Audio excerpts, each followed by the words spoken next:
Have you ever bought a phone for a gaming, opened your favorite title and then realized the real enemy was not the opponent? It was the heat, the lag and the terrifying battery percentage dropping faster than your rank. That is exactly the problem we are fixing today, because when people search for the best gaming phone under 40,000, they usually got fooled by one number. A big battery here, a flashy refresh rate there, a giant camera number on the back. But gaming is never just about one spec. It is about the full experience, stable FPS, fast storage, strong cooling, a display that feels instant, and a battery that does not betray you in the final match. So today I'm showing you the 3 phones that matters most in the price zone. What each one is actually good at, where each one disappoints, and which one gives you the smartest gaming value without wasting your money. And stay with me till the end, because the last phone is the perfect example of why flagships are tempting, but not always necessary. Alright, shalom to you and let's get started.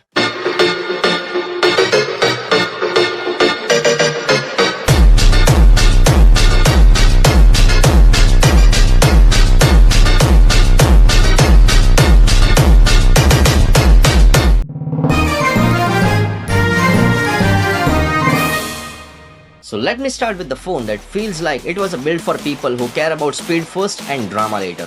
OnePlus built its name by giving people that near flagship feeling at a more approachable price, and the Nord series has always carried that identity. This is the brand people usually trust when they want a phone that feels fast, clean and confidence-inspiring without jumping straight into ultra-premium territory. The Nord 6 keeps that energy alive, but it turns the gaming dial up hard. On paper, this thing is beast for its segment. Yeah, you get a 6.70-inch AMOLED display with a 165Hz refresh rate, HDR10+, a very bright panel that reaches 3600 nits of peak brightness. Under the hood, it runs on the Snapdragon 8S Gen 4 paired with Adreno 825 graphics and UFS 4.1 storage.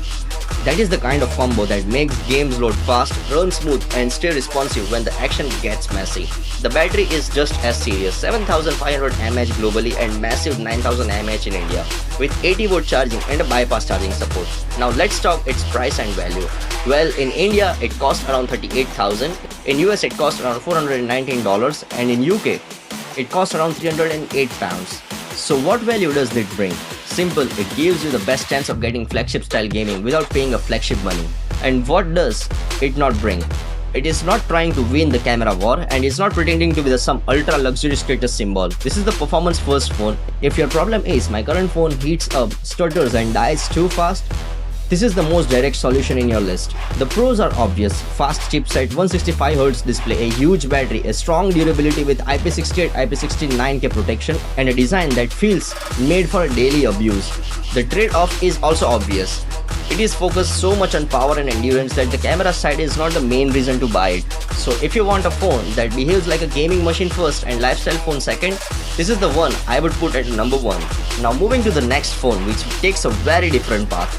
Vivo is the brand that many people associate with design, cameras and style. It is often treated like a pretty phone brand, not the hardcore gamer brand, but the Vivo V70 FE changes that conversation in a smart way. FE here stands for Fashion Edition, and that makes sense the second you look at it. This phone is all about looking special while still doing enough performance work to satisfy most gamer. The Vivo V70 FE brings a 6.83-inch AMOLED display with 120Hz refresh rate, HDR10+, and 1900 nits of HBM brightness. Inside, you get the Dimensity 7360 Turbo built on 4nm, paired with the Melee G615 MC2 GPU and UFS 3.1 storage. The biggest headline though is the battery, 7000 mAh with 90V wired charging. That is the kind of battery that solves the I want to play, scroll, stream and still make it tonight. And if you are a fan of a BGMI or any other great gaming titles, it will smoothly run on 90 FPS. The pricing of this phone starts at around 40,000 in India. In US it starts at $441 and in UK it starts at £324. So the question is, what value does this phone bring? A gorgeous display, a huge battery, a strong 200MP main camera with OIS, a 50MP autofocus selfie camera that is actually one of the strongest camera perks in this segment. And what does it not bring? Well, a top tier performance. The performance is decent but not the best at this price, and the software comes with a bloatware and ads. Haptics are also one of the weak points here. So the relatable problem here is this: maybe you want a phone that can game but also hate carrying a power bank. and you want something that looks premium in hand, the Vivo V70 FE is the answer to that kind of buyer. It is not the rawest gaming monster, but someone who wants a balanced gaming, greater battery, and a strong cameras, it makes a lot of sense. If your priority is pure gaming performance, though the OnePlus is still the sharper weapon. Now we are moving to our last phone, and which is a wild card. The Motorola Signature is not a sub 40,000 phone. It sits at 59,000 in India, and in USA it sits at $645, and in UK it sits at £475. Motorola is interesting because people used to think of it as the solid but not flashy brand, and for a long time it stayed away from the premium flagship battle. The Signature is Motorola saying very loudly that it wants back into the big leagues. And on the spec sheet, it absolutely looks the part.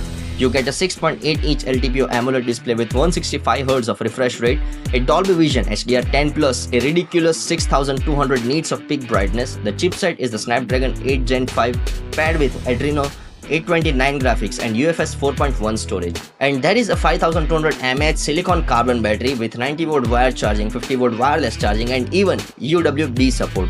That is a flagship energy from top to bottom. The benefit is obvious. This is the phone that brings the most premium all-around experience. It gives you more headroom, more polish, more camera flexibility, and more luxury features than the other two. The downside is also obvious. The price jumps hard, and the software still needs refinement even though the hardware is excellent. So this is the classic flagship trade-off. You pay more for a more complete, more refined package, but you are also paying far beyond what most gaming buyers actually need. And that is the real lesson. Flagships usually give you better build, better cameras, stronger chipsets, wireless extras, and more premium finishing touches. The Motorola Signature has the performance, the display, the loudspeaker, and the camera flexibility to justify that tire. But if your main goal is gaming, the question is not, is it better? The question is it better enough to justify the extra money? For a lot of people, the answer is no. So here's the clean truth. Buy the OnePlus Nord 6. It is the strongest mix of performance, battery, display, speed, and durability in this group. If you want something that feels stylish, lasts over, and still handles gaming well, the Vivo V70 FE is the balanced pick. But only if you are okay going slightly over budget and you care about battery and camera perks as much as gaming. And if you want to understand what a real flagship gives you when you stretch the budget, the Motorola Signature is the benchmark. It is impressive, powerful, and premium, but it is not the phone I would call a budget gaming recommendation. It is the look what extra money buys phone. So my genuine advice is buy the OnePlus if gaming is your top priority, buy the Vivo if you want a big battery and a better all-around lifestyle experience, and skip the Motorola unless you are ready to leave the 40k zone entirely and pay for a flagship comfort. And that is the real truth about gaming phones under 40,000. You do not need a flagship to get an amazing experience. You need the right balance of performance, display and battery, and thermals. That is why the best choice is not always the most expensive one. It is the one that matches how you actually use your phone every single day. So now I want you to think about this.